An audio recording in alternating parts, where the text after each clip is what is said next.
कि 80,000 यूरो का, 90,000 यूरो का, लाख यूरो का या 1.5 लाख यूरो का, इतने का फ्रॉड हो गया है जी। और लोगों से पैसे लेकर हाजी साहब हैं जो बिल्कुल रूपोश हो गए हैं।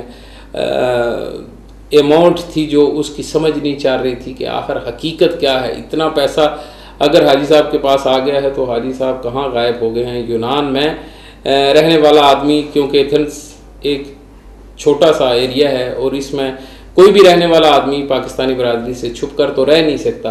आखिर वजूहात क्या थी, इसी बात को हम जब ढूंढने के लिए निकले कि आखिर किस्सा क्या है, कहानी क्या है, हकीकत क्या है। इस हकीकत के पीछे जितने भी राज हैं या जितनी भी ये अफवाहें या खबरें देखने को मिल रही हैं, सुनने को मिल रही हैं, इन के पीछे जो रियल स्टोरी वो क्या है। तो उसके लिए जनाब ग्रीस टाइम की टीम ने ये जिम्मेदारी उठाई और क्योंकि हमारे साथ भी माशाल्लाह ताल्लुक़ है हाजी बशीर शाद साहब का बड़ा ही पुराना, तो फ़नकार बरादरी ने भी कोशिश की, हमने भी कोशिश की कि इस मसला को किसी न किसी तरीके से सामने लाया जाए और हकीकत से पर्दा उठाया जाए, आखिर वजह क्या है। इसी मसला के लिए और इसके अलावा जो नए कुछ कलाम हैं हाजी बशीर शाह साहब के, वो भी हम आपको सुनाएंगे। कुछ तलख बातें होंगी, कुछ मीठी मीठी बातें होंगी, क्योंकि ये मीठी सी शख्सियत आज हमारे साथ मौजूद है। तो मेरे साथ मौजूद हैं जनाब अलहाज मोहम्मद बशीर शाह साहब। अस्सलाम वालेकुम भाई साहब। वालेकुम अस्सलाम व रहमतुल्लाह। क्या हाल है? बिल्कुल खैरियत, अल्लाह का लाख लाख शुक्र। आप सुनाएं, आपके मिजाज कैसे हैं? हाँ, मैं ठीक हूँ। सबसे पहले तो मैं आपको जो है मुबारकबाद देता हूँ। 3 साल के अरसा दराज जो है, ये जो आपने अभी बताया सबको, तो नाजरीन मैं आपको भी सलामत पेश करता हूँ। और ख़ासकर ये 3 साल में जिस कावश और जिस मेहनत से ये ग्रीस टाइम और वीनस जो है प्रोग्राम दे रहा है और मसलसल ये प्रोग्राम चल रहे हैं, अलबत्ता मैं नहीं देख पाया बहुत सारे जो है प्रोग्राम इनके, इसके लिए मुबारकबाद। देर रात दुरुस्त आयत हुआ, जो कुछ हो गया, लेकिन देर से भी अगर सच्चाई जो है बाहर आ जाए तो वो भी ज़्यादा बेहतर है। तो पशेमानी दिल की वो हालत जो दगर में होती है वो ढकी छुपी नहीं रहती। तो जिस पशेमानी में मैं मुब्तला रहा और पूरी कौम जो है उसमें मुब्तला है, और ये ख़ुद को महब वतन कहना और दूसरे की नफ़ी करना, ये भी एक आदत सी बन गई है। मुहक्किक जो है वो उसकी तहकीक नहीं कर पाते, रिपोर्टर जो है अच्छी रिपोर्ट नहीं दे पाते, सहाफ़ी जो है अपने अल्फाज को मोतियों में नहीं परोते। क्यों? क्या उनको जब सबक दिया जाता है तो उनको ये सबक दिया जाता है कि उसकी तहकीक ना की जाए? ठीक है, गुनाह किससे सरजद नहीं हो जाता है, कबूल करता हूँ, इंसान हूँ। और अल्लाह तबारक तआला ने इंसान को अशरफुल मखलूक़ात बनाया है और नातिक भी। नातिक का मतलब है बोलने वाला। अगर नातिक ना होता तो हैवान होता।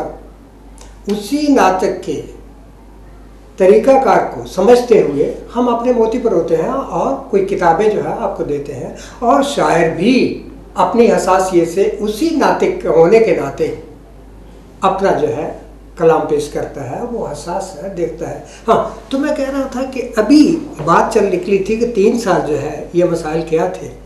तो किताब जब मैंने ये लिखी, अभी किताबों की भी बात करते हैं साहब, और बाकी सारी इन 3 साल में क्या हुआ, रूपोश होने की वजह क्या थी। क्योंकि अल्फाज का एक बहुत बड़ा ज़ख़ीरा है हाजी साहब, अल्फाज के तोड़ मोड़ के जनाब ये माहिर हैं और बहुत ही अच्छे फ़नकार हैं, अदाकार हैं और राइटर हैं। आज काफ़ी हाजी साहब की किताबें भी हमारे साथ मौजूद हैं।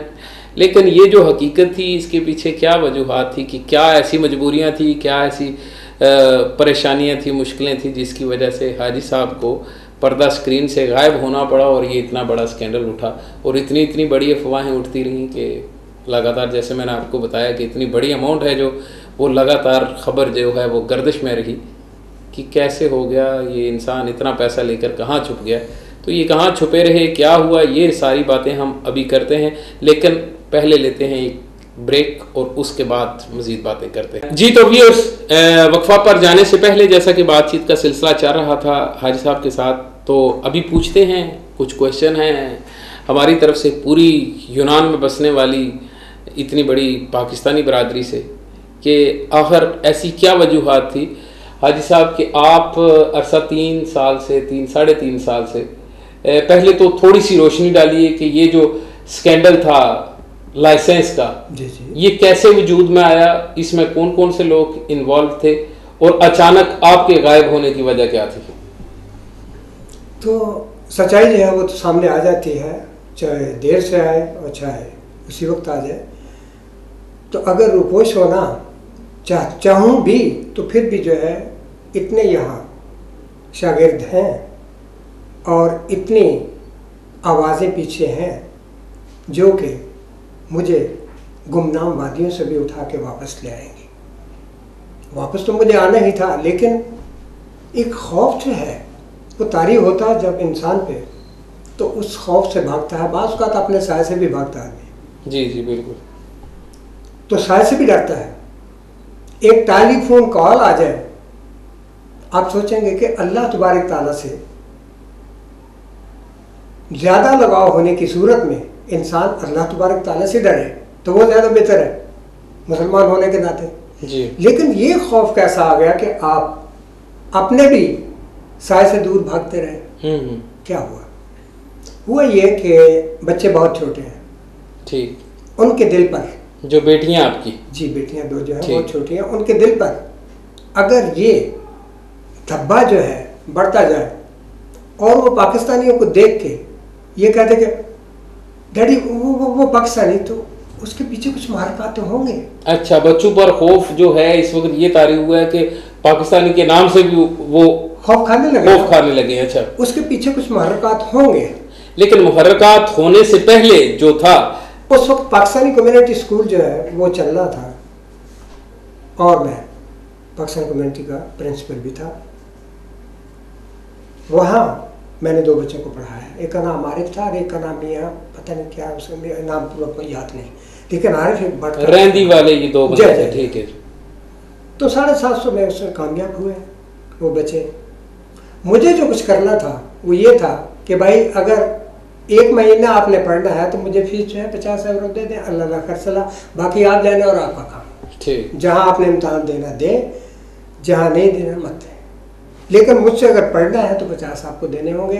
वो भी 2 दिन पढ़े 3 दिन पढ़े, अगर आपको समझ आती है तो पढ़े, अगर नहीं समझ आती तो छोड़ दें। लेकिन एक क्लियर बात थी कि 50 यूरो आपने मुझे as a Ustad, as a teacher भाई मैं अपने घर का जो, अगर मैं दूसरी जगह बिलपर्स काम करता हूँ तो वहाँ से आके थक हार के अगर पढ़ाता हूँ तो ये एक ट्यूशन है। बिल्कुल ठीक है। तो ट्यूशन होने के नाते 50 यूरो महीने का जो है वो मेरा हक था। बिल्कुल बिल्कुल। तो मैं इस हक को आपके सामने अभी उजागर कर रहा हूँ, इस बात को और मज़ीद। तो वो कामयाब हो गया बच्चा, आरिफ भी और मियाँ साहब भी दोनों कामयाब हो गए। और वो मेरा ख्याल आजकल जो है कैटेगरी सी कैटेगरी यानी ट्रक चलाने की कैटेगरी भी पास कर चुके हैं वो बच्चे, मोटरसाइकिल से लेके वहाँ तक। इतने में ये हुआ कि न्याय यूनिया से जो है तालीम हासिल करने के लिए कुछ लोग जो है वहाँ कम्युनिटी में आए और ये बात हुई कि वहाँ मस्जिद में हमें पढ़ाया जाए जाके। मैंने मस्जिद में वहाँ पढ़ाना शुरू कर दिया। तो उस वक्त जो है 10 आदमी थे स्टार्ट में। तो 10 आदमी जब आए उनको तालीम दी और 6-7 दिन के बाद 3 और आ गए बीच में। ठीक। 13 हो गए। 13 और 13 में से फिर जो है 1-2 और आए और 1 महीना 25 दिन जब हुए तो मुझे जो है उस वक्त 15 बाब जो है पढ़ाए 25 दिन। ठीक।